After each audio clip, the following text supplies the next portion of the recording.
दोस्तों, कहानी शुरू करने से पहले अगर आपने इसका पार्ट 1 नहीं देखा है तो देख लीजिए। चलिए कहानी शुरू करते हैं।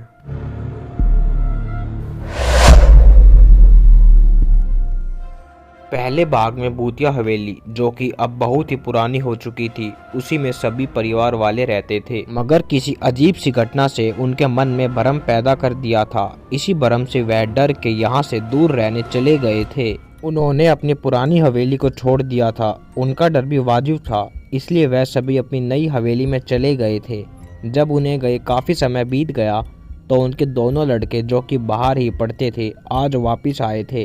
वह लड़के अपनी पुरानी हवेली में क्या हुआ था यह नहीं जानते थे। जब वह छोटे थे तभी उन्हें बाहर पढ़ने के लिए भेज दिया था। आज बहुत साल बाद यहाँ पर आए थे।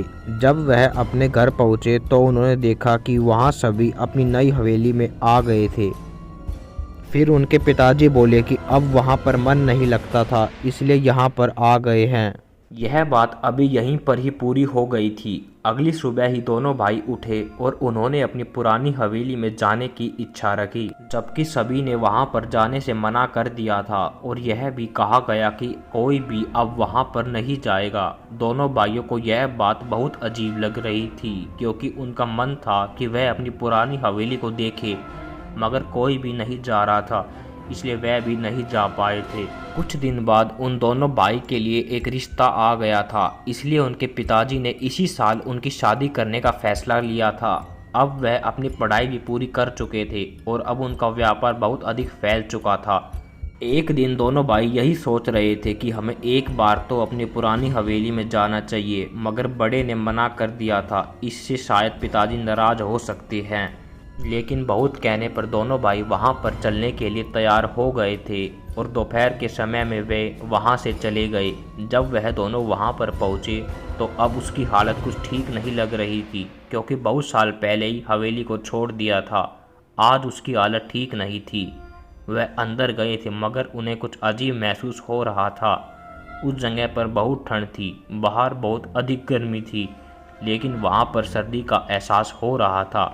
दोनों आपस में बात करने लग गए थे, यहाँ इतनी ठंड क्यों है, हमें यहाँ पर कुछ अजीब लग रहा है। तभी उनकी नज़र ऊपर गई। उस जगह पर कोई चल रहा था। वहाँ पर कौन था, जबकि बाहर तो ताला लगा हुआ था। यहाँ पर अंदर कौन है, वह उसे देखने के लिए ऊपर गए थे, मगर कोई भी नहीं था। तभी एक कमरे की बिजली जल गई थी। उसे देखकर उस कमरे में गए तो उस जगह की बिजली जली हुई थी। उन्होंने यहाँ पर बना स्विच बंद किया था, तभी बाहर आ गए थे। बाहर आने पर जैसे ही दूसरे कमरे की ओर गए तो सभी कमरे की बिजली जली हुई नजर आ रही थी। यह क्या हो रहा है? यहाँ पर अपने आप ही बिजली का स्विच खुल जाता है और बिजली जल पड़ती है। यहाँ पर कुछ तो अजीब है जो हमें समझ नहीं आ रहा है। तभी उनकी नज़र हवेली के सामने गेट पर गई। वहाँ पर कोई खड़ा हुआ था। उसे देखकर वह सभी बाहर आ गए थे। दोनों भाई जब बाहर आए तो वह आदमी अभी भी खड़ा हुआ था। वह उसके पास आए और पूछा कि तुम ऊपर क्यों देख रहे थे। वह आदमी बोला कि पहले यहाँ हवेली का ताला लगा दो और यहाँ से चले जाओ। लेकिन दोनों भाइयों ने पूछा कि तुम कौन हो, यहाँ के बारे में क्या जानते हो।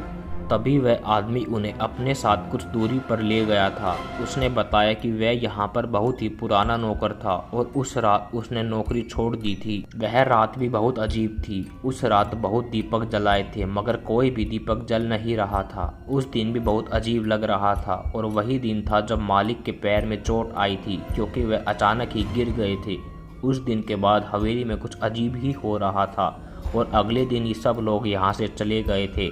मैंने भी काम छोड़ दिया था, उसके बाद कभी काम पर नहीं गया।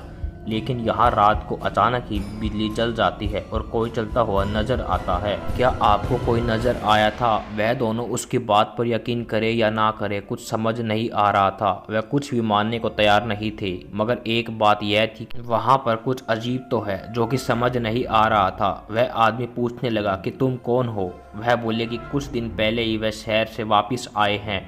तभी वह नौकर समझ चुका था कि वह मालिक के बेटे हैं, क्योंकि उसने तो उन्हें छोटा ही देखा था। वह घर तो आ गए थे, मगर यह सवाल उनके दिमाग में घूम रहा था कि वहाँ पर कौन है और क्या कर रहा है। दोस्तों, अगर इसका पार्ट 3 चाहिए तो लाइक और सब्सक्राइब जरूर करें। धन्यवाद।